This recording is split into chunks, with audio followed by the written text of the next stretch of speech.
பட்டத்து இளவரசர் ஷேக் சபா அல் காலித் அல் Hamad Al Mubarak அல் சபாவுடன் போனில் பேசியதாக பிரதமர் மோடி தெரிவித்துள்ளார். அவருக்கு ரம்ஜான் வாழ்த்து தெரிவித்ததாகவும் மேற்கு ஆசியாவில் உருவாகி வரும் அசாதாரண சூழல் குறித்து உரையாடியதாகவும் தெரிவித்தார். தமிழக மக்கள் அனைத்தையும் பார்த்துக் கொண்டிருக்கிறார்கள். வளர்ச்சியை தரும் விடியலையே நம் மக்கள் தேர்ந்தெடுப்பார்கள் என ஸ்டாலின் தெரிவித்துள்ளார். மீண்டும் திமுக ஆட்சிக்கே ஆதரவளிப்பார்கள் என்றார். யுகாதி திருநாளில் தெலுங்கு மற்றும் கன்னட மொழி பேசும் மக்கள் அனைவருக்கும் எல்லா வளமும் நலமும் பெற வேண்டும், இன்னல்கள் நீங்கி இன்பம் சேர வேண்டும் என அதிமுக பொதுச் செயலாளர் பழனிசாமி வாழ்த்து தெரிவித்துள்ளார். யுகாதி பண்டிகையை முன்னிட்டு தெலுங்கு கன்னடம் பேசும் மக்களுக்கு அண்ணாமலை வாழ்த்து தெரிவித்துள்ளார். அனைவரின் வாழ்விலும் அனைத்து வளங்களும் புதிய தொடக்கங்களும் ஆரோக்கியம் செழிப்பு மற்றும் மகிழ்ச்சி நிரம்பட்டும் என தெரிவித்துள்ளார். திமுக ஆட்சிகள் கஞ்சா உள்ளிட்ட அனைத்து போதைப் பழக்கமும் தமிழகத்தில் அனைத்து கிராமங்களிலும் நடமாடுகிறது என நயினார் நாகேந்திரன் தெரிவித்தார். ஆட்சி மாற்றம் வர வேண்டும் என்றார்.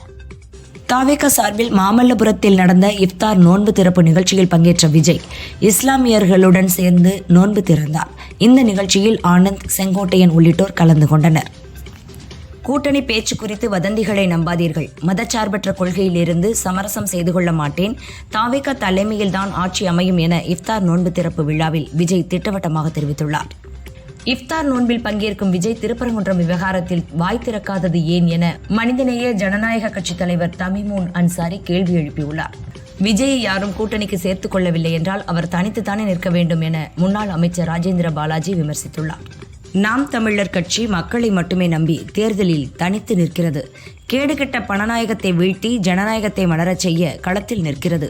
எப்போதும் போல இயன்ற நிதியை கொடுத்து பிள்ளைகளின் கைகளை வலிமைப்படுத்த வேண்டும் என சீமான் தெரிவித்துள்ளார்.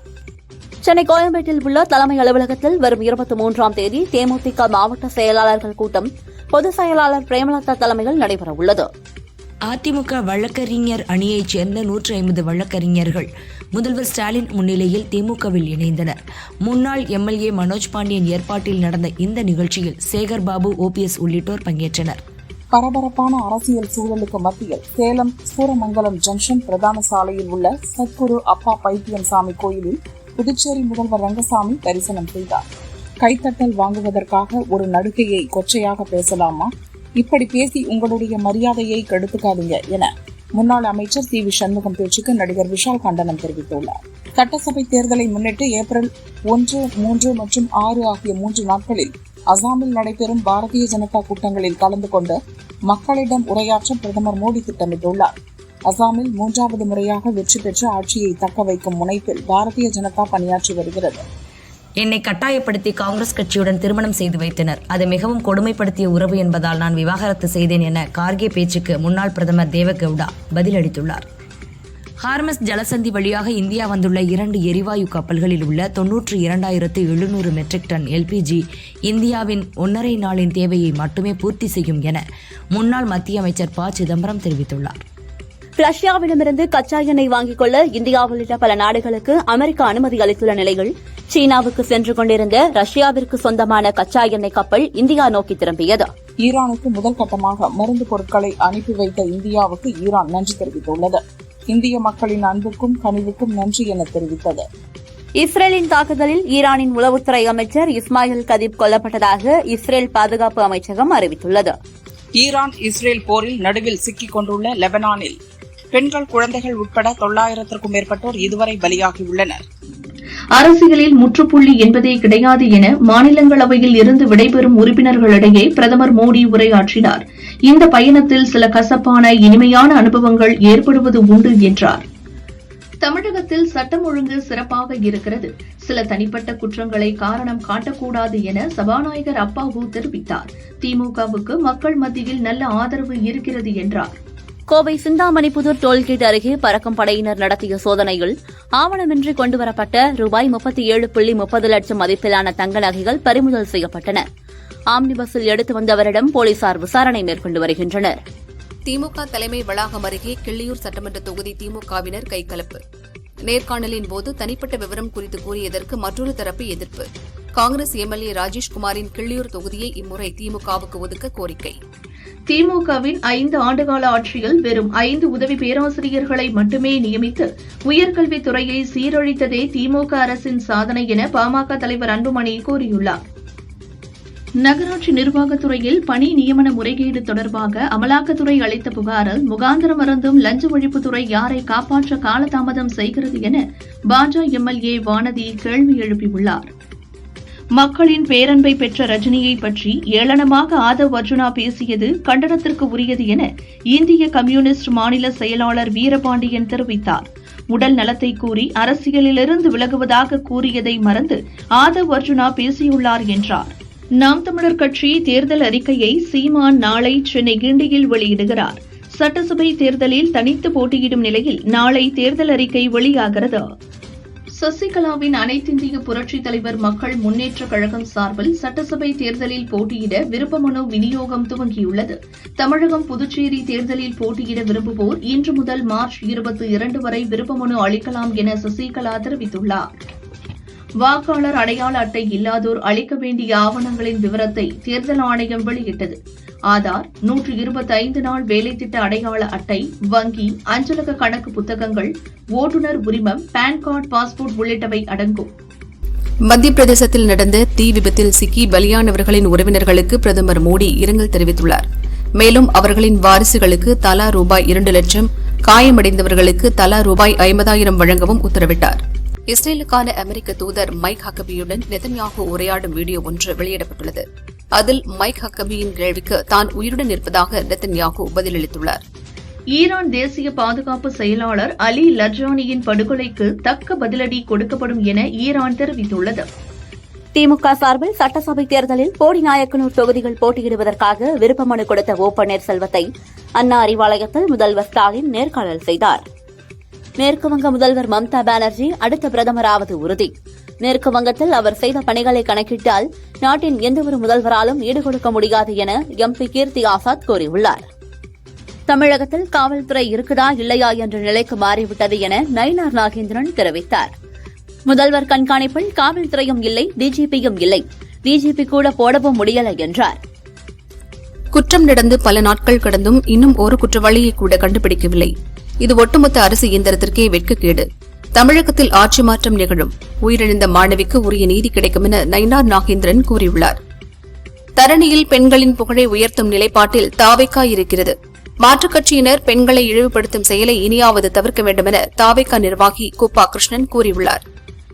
பார்லிமெண்டில் மக்களின் பிரச்சினைகள் குறித்து ஜனநாயக முறையில் விவாதம் நடத்த அனுமதிக்க வேண்டும் என காங்கிரஸ் மூத்த தலைவர் மல்லிகார்ஜுன கார்கே வலியுறுத்தியுள்ளார். சீமை கருவேல மரங்கள் அகற்றும் வழக்கில் எனது ஆலோசனைகள் நீதிமன்றத்தில் ஏற்கப்பட்டுள்ளது. நீதிபதிகளுக்கு தமிழகம் நன்றி கடன்பட்டுள்ளது என வைகோ தெரிவித்தார். தமிழகத்தில் இதுவரை 8,900 படுகொலைகள் நடந்துள்ளது. அதில் 1,977 கொலைகள் பெண்களுக்கு எதிராகவும் 387 கொலைகள் குழந்தைகளுக்கு எதிராகவும் நடந்துள்ளது. சட்டம் ஒழுங்கு முற்றிலும் சந்தி சிரிக்கிறதென நயினார் நாகேந்திரன் தெரிவித்துள்ளார். வாக்காளர் புகைப்படம் கொண்ட பூத் ஸ்லிப்புக்கு பதிலாக வாக்காளர் தகவல் சீட்டு தேர்தலுக்கு 5 நாட்களுக்கு முன்பு விநியோகிக்கப்படும். ஓட்டு போட செல்லும்போது ஆதார் உள்பட 12 அடையாள அட்டைகளில் ஏதேனும் ஒன்று கட்டாயம் தேவை என தேர்தல் கமிஷன் தெரிவித்துள்ளது. சட்டவிரோத பண பரிமாற்ற வழக்கில் முகாந்திரம் இருப்பதால் அதிமுக முன்னாள் அமைச்சர்கள் வேலுமணி, தங்கமணி, விஜயபாஸ்கர் உள்ளிட்ட 7 பேர் மீது இடி வழக்கு பதிவு செய்யக்கோரி திமுக மாநிலங்களவை எம்பி கிரிராஜன் சென்னை ஐகோர்ட்டில் மனு தாக்கல் செய்துள்ளார். சட்டசபை தேர்தலில் திமுக சார்பில் போட்டியிட விருப்ப மனு அளித்தவர்களிடம் இன்று 2வது நாளாக முதல்வர் ஸ்டாலின் நேர்காணல் நடத்தினார். தமிழகத்தில் பெண்களுக்கு பாதுகாப்பு இல்லை என கூறும் மத்திய அமைச்சர் எல் முருகன் முதலில் மணிப்பூர் சென்று பார்க்க வேண்டும் என சபாநாயகர் அப்பாவு தெரிவித்தார். சட்டசபை தேர்தல் நெருங்கி வரும் நிலையில் நாளை சென்னை வருகிறார் பியூஷ் கோயல். அதிமுக, பாஜக தொகுதி பங்கீடு பணிகளை மேற்கொள்ள உள்ளார். தெலுங்கு, கன்னட மக்களுக்கு யுகாதி வாழ்த்து தெரிவித்துள்ளார் தமிழக காங்கிரஸ் தலைவர் செல்வ பெருந்தகை. சாதி மத துவேஷம் நீங்க அனைத்து மக்களும் எல்லா நலனும் வளமும் பெற்று வாழட்டும் என்றார். மாமல்லபுரத்தில் தாவேகா சார்பில் நடக்கும் இஃப்தார் நோன்பு திறக்கும் நிகழ்ச்சி தேர்தல் ஆணையத்தின் அனுமதி பெற்று உள்ளரங்க நிகழ்ச்சியாக நடக்கிறது. அழைப்பிதழ் வழங்கிய 1000 பேர் மட்டுமே அனுமதிக்கப்படுவர். வேறு யாருக்கும் அனுமதி இல்லை என தாவேகா தெரிவித்துள்ளது. திமுகவுடன் தொகுதி பங்கீடு பேச்சுவார்த்தை விரைவில் நடைபெறும் என தேமுதிக பொதுச் செயலாளர் பிரேமலதா தெரிவித்தார். அதிக தொகுதிகளை கேட்டு பெறுவோம் என்றார். 5 தொகுதிகள்தான் என்பது கட்சி நிர்வாகிகளை சோர்வடைய செய்யும். ஆனாலும் அரசியல் நிலைப்பாட்டில் இருந்து விலக மாட்டோம். நாங்களும் இடங்களை குறைத்துதான் போட்டியிடப் போகிறோம் என முதல்வர் ஸ்டாலினும் கூறினார் என இந்திய கம்யூனிஸ்ட் மாநில செயலாளர் வீரபாண்டியன் தெரிவித்தார். அமைதியான தமிழ் மண்ணை பாஜக சீர்குலைக்க துடிக்கிறது. பாஜகவை வீழ்த்த வேண்டும் என்பதே இந்திய கம்யூனிஸ்ட் கட்சியின் இலக்கு என இந்திய கம்யூனிஸ்ட் மாநில செயலாளர் மு. வீரபாண்டியன் கூறினார். நாம் ஒற்றுமையாக ஓரணியில் இருக்கும் வரை இந்த சாதனை பயணம் தொடரும். தமிழகம் தொடர்ந்து வளர்ச்சி பாதையில் நடைபோடும் என முதல்வர் ஸ்டாலின் கூறியுள்ளார். திமுக எந்த ஒரு நடிகரையோ அல்லது கூட்டணி கட்சிகளையோ மிரட்டியதில்லை என இந்திய கம்யூனிஸ்ட் மாநில செயலாளர் வீரபாண்டியன் தெரிவித்தார். அமைதியான தமிழ் மண்ணை சீர்குலைக்க பாஜக மற்றும் வகுப்புவாத சக்திகள் துடிக்கின்றன என்றார். திமுக இந்திய கம்யூனிஸ்ட் தொகுதி பங்கீடு ஒப்பந்தம் கையெழுத்தானது. திமுக கூட்டணியில் 5 தொகுதிகள் ஒதுக்கீடு செய்யப்பட்டுள்ளது. கடந்த தேர்தலில் 6 தொகுதி ஒதுக்கீடு செய்யப்பட்டிருந்தது. தேமுதிக பொதுச் செயலாளர் பிரேமலதா பிறந்த நாளை முன்னிட்டு அக்கட்சியின் பொருளாளர் சுதீஷ் அவருக்கு பிறந்த நாள் வாழ்த்து தெரிவித்துள்ளார். கேப்டன் வழியில் எங்களுக்கு வழிகாட்டியாக முன்மாதிரி தலைவராக செயல்படுவதாக பாராட்டு தெரிவித்தார். வைரமுத்து, எழுத்தாளர் தமிழ்ச்செல்வன் ஆகியோருக்கு விருதுகள் வழங்குவது ஆன்மீகவாதிகளுக்கும் தேச பக்தர்களுக்கும் அவமானம். இலக்கியம், சினிமா, கலை, கலாச்சார அமைப்புகளில் திராவிட கம்யூனிஸ்ட் நக்சல்வாதிகள் திட்டமிட்டு ஊடுருவி உள்ளனர் என அர்ஜுன் சம்பத் குற்றம் சாட்டியுள்ளார்.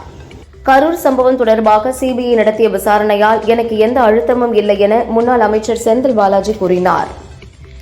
திண்டுக்கல் மணிக்கூண்டு அருகே அதிமுக முன்னாள் அமைச்சர்கள் திண்டுக்கல் சீனிவாசன் மற்றும் சி.வி. சண்முகம் சர்ச்சை பேச்சுக்கு எதிராக இருவரின் உருவ பொம்மைகளை எரித்து திமுக மகளிர் அணியினர் ஆர்ப்பாட்டம் நடத்தினர்.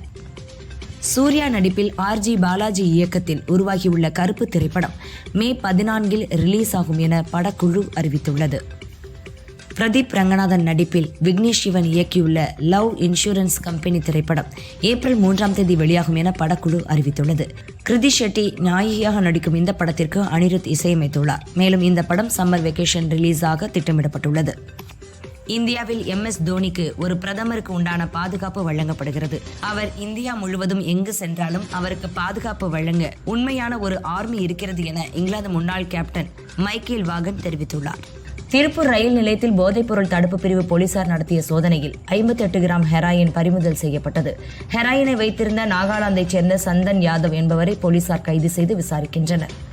கேஸ் சிலிண்டர்களை கேட்டு விநியோக மையங்களுக்கு நுகர்வோர்கள் நேரில் செல்ல வேண்டாம் என்று மத்திய அரசு வேண்டுகோள் விடுத்துள்ளது. பார்லிமெண்டின் ராஜ்யசபா துணைத் தலைவராக உள்ள மூத்த MP ஹரிவன்ஷ் நாராயண் சிங்கின் பதவிக்காலம் நிறைவடைவதை தொடர்ந்து அவருக்கான பிரியாவிடை வழங்கும் நிகழ்ச்சி நடைபெற்றது.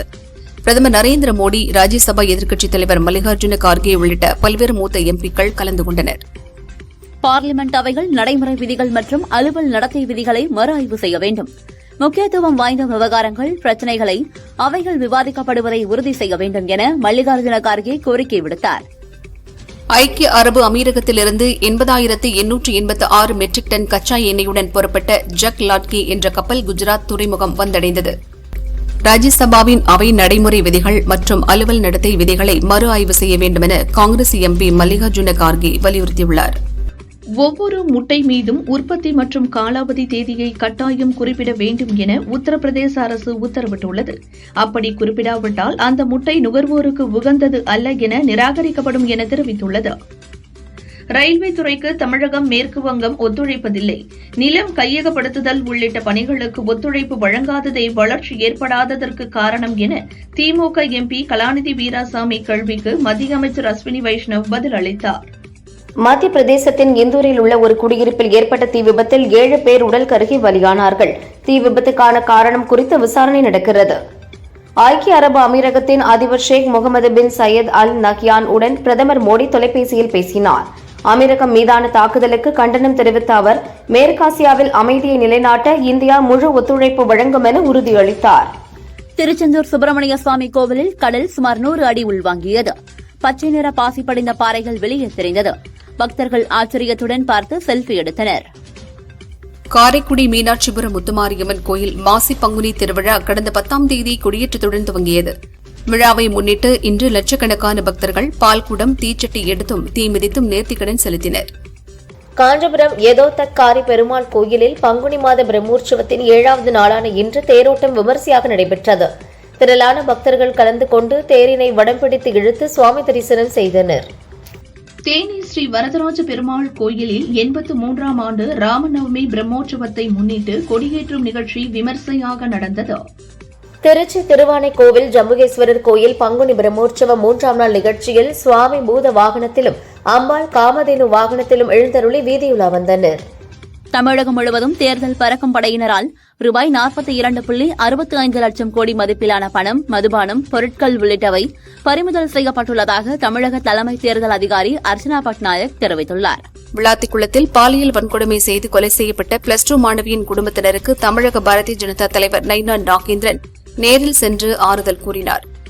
மாதாந்திர பராமரிப்பு பணி காரணமாக பழனி முருகன் கோயிலில் வரும் 20ஆம் தேதி ரோப்கார் சேவை ரத்து செய்யப்படுவதாக கோயில் நிர்வாகம் அறிவித்துள்ளது.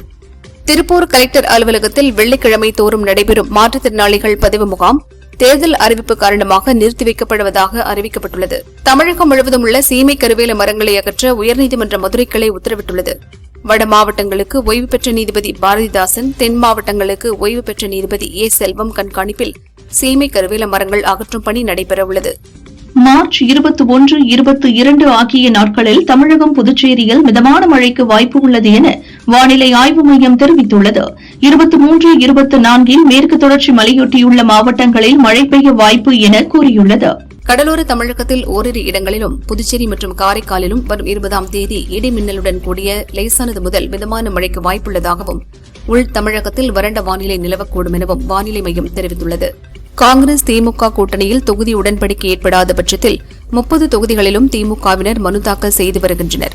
அதன்படி முதலியார்பேட்டை தொகுதி திமுக எம்எல்ஏ சம்பத் இன்று தனது வேட்புமனுவை தாக்கல் செய்தார். தேனி சுருளை அருவியின் நீர்பிடிப்பு பகுதிகளில் மழை பெய்ததால் அருவியில் நீர் ஆர்ப்பரித்து கொட்டுகிறது. டூரிஸ்டுகள் உற்சாக குளியல் போட்டனர்.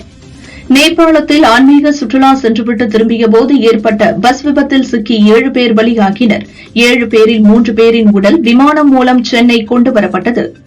விமானங்களில் 60% இருக்கைகளை தேர்வு செய்ய தனியாக கட்டணம் வசூலிக்கக்கூடாது. ஜன்னலோர இருக்கை, முன்பக்க இருக்கை என குறிப்பிட்டு தனியாக கட்டணம் வசூலிக்கக்கூடாது என விமான போக்குவரத்து அமைச்சகம் தெரிவித்துள்ளது. சென்னையில் தங்கம் விலை சவரனுக்கு 640 ரூபாய் குறைந்து 1,16,560 ரூபாய்க்கும், கிராமுக்கு 80 ரூபாய் குறைந்து 14,570 ரூபாய்க்கும் விற்பனையாகிறது. வெள்ளி விலை கிராமுக்கு 5 ரூபாய் குறைந்து 275 ரூபாய்க்கு விற்கப்படுகிறது. திருவள்ளூர் அருகே தேர்தல் பறக்கும் படையினர் நடத்திய சோதனையில் 4 லட்சம் ரூபாயை பறிமுதல் செய்தனர்.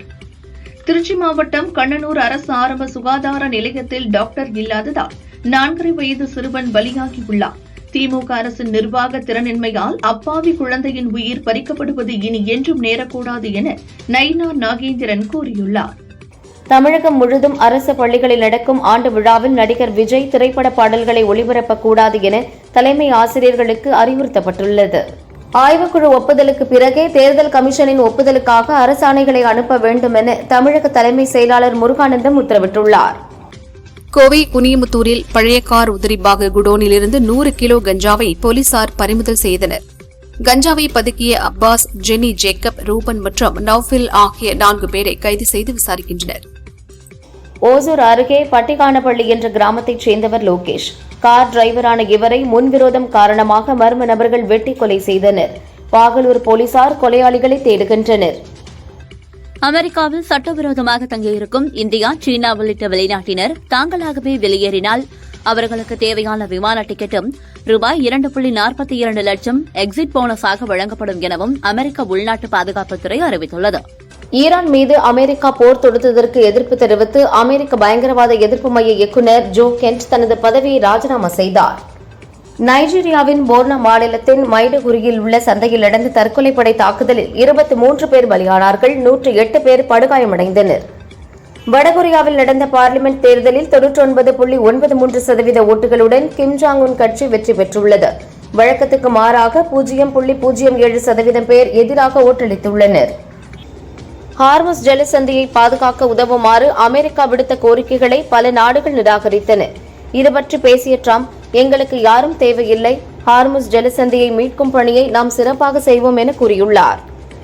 ஹார்முஸ் ஜலசந்தி அருகே அமைந்துள்ள ஈரானின் ஏவுகணை தளங்கள் மீது அமெரிக்க படைகள் 5000 பவுண்ட் எடையுள்ள பங்கர் பஸ்டர் குண்டுகளை வீசி தாக்குதல் நடத்தியது. இதில் ஈரானின் கப்பல் எதிர்ப்பு ஏவுகணைகள் தகர்க்கப்பட்டதாக அமெரிக்க ராணுவம் தெரிவித்துள்ளது. எங்களின் கார்க் தீவை அமெரிக்கா தாக்கினால் எங்கிருந்து தாக்கப்பட்டதோ அந்த இடம் சாம்பலாகிவிடும் என ஈரான் எச்சரிக்கை விடுத்துள்ளது. சாதனைகளையும் அவற்றால் பயனடைந்தவர்கள் குறித்தும் தரவுகளோடு சொல்லிக் கொண்டிருக்கிறோம்.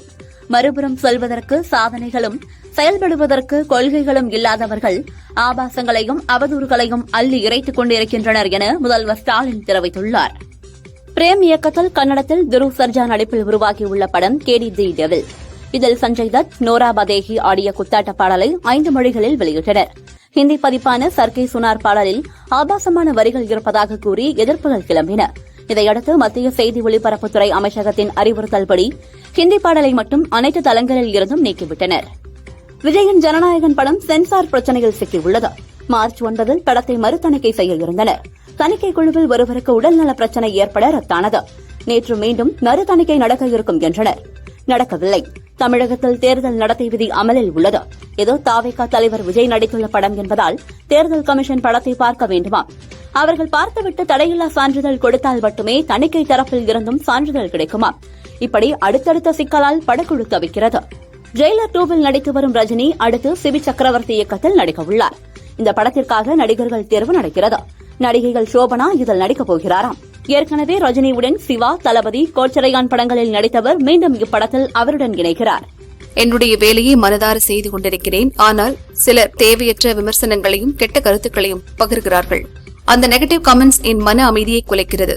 தூங்க முடியாமல் தவிக்கிறேன் என தனக்கு எதிரான சோசியல் மீடியா கருத்துக்கள் குறித்து நடிகை கயாட் லோகர் வேதனை தெரிவித்துள்ளார். வெற்றிமாறன் இயக்கத்தில் சிம்பு நடிப்பில் அரசன் படம் உருவாகிறது. விஜய் சேதுபதி, விக்ராந்த் உள்ளிட்டோர் நடிக்கின்றனர். சிறிய இடைவெளிக்கு பின் 2ஆம் கட்ட படப்பிடிப்பு துவங்கியுள்ளது. இதுவரை இதில் கதாநாயகி யார் என்பது அறிவிக்கவில்லை. சமந்தா, கீர்த்தி சுரேஷ் நடிப்பதாக செய்தி வந்தது. இப்போது பிரியங்கா மோகன் இணைந்துள்ளாராம். 2ஆம் கட்ட படப்பிடிப்பில் இவர் பங்கேற்று நடிக்கிறாராம். நடிகை அட சர்மா தற்போது சூப்பர் வெள்ளி என்ற படத்தில் சூப்பர் ஹீரோயினாக அக்ரோமாடோப்சியா என்ற நோயால் பாதிக்கப்பட்டிருக்கும் பெண்ணாக நடித்துள்ளார். நிறக்குருடு கதாபாத்திரத்திற்கு உலகம் கருப்பு வெள்ளையாக மட்டுமே தெரியும். பொறுப்புகளை விட ஓய்வெடுக்கவும் தூங்கவும் விரும்பும் இந்த சூப்பர் ஹீரோயின் கதையை ராஜேஷ் பச்சானி இயக்கியுள்ளார். பிச்சைக்காரன் படத்திற்கு பிறகு இயக்குநர் சசி, நடிகர் விஜய் ஆண்டனி கூட்டணியில் உருவாக்கி வரும் படம் 100 சாமி. ஸ்வாசிகா, அஜய் திஷான், லிஜோ மோல்ஜோஸ் உள்ளிட்டோர் நடித்துள்ளனர். இப்படம் கரும்பு விவசாயிகளின் வாழ்க்கையை பற்றி பேசுகிறது. ரத்தம், வியர்வை மற்றும் பிணைப்புகளின் பயணம், இதுதான் அவர்கள் வாழ்ந்த வாழ்க்கை என குறிப்பிட்டுள்ளார் விஜய் ஆண்டனி. கோடை விடுமுறையில் ரிலீஸ் ஆகிறது. ஆரம்பத்தில் இசையமைப்பாளர் இளையராஜாவுடன் பயணித்து வந்த இயக்குநர் மணிரத்னம் ரோஜா படம் தொடங்கி தக் லைஃப் வரை AR ரகுமானுடன் பயணித்து வந்தார். இந்நிலையில் அடுத்து விஜய் சேதுபதி, சாய் பல்லவியை வைத்து தான் இயக்கும் படத்தில் இசையமைப்பாளராக சாய் அபியங்கரை ஒப்பந்தம் செய்துள்ளாராம் மணிரத்னம்.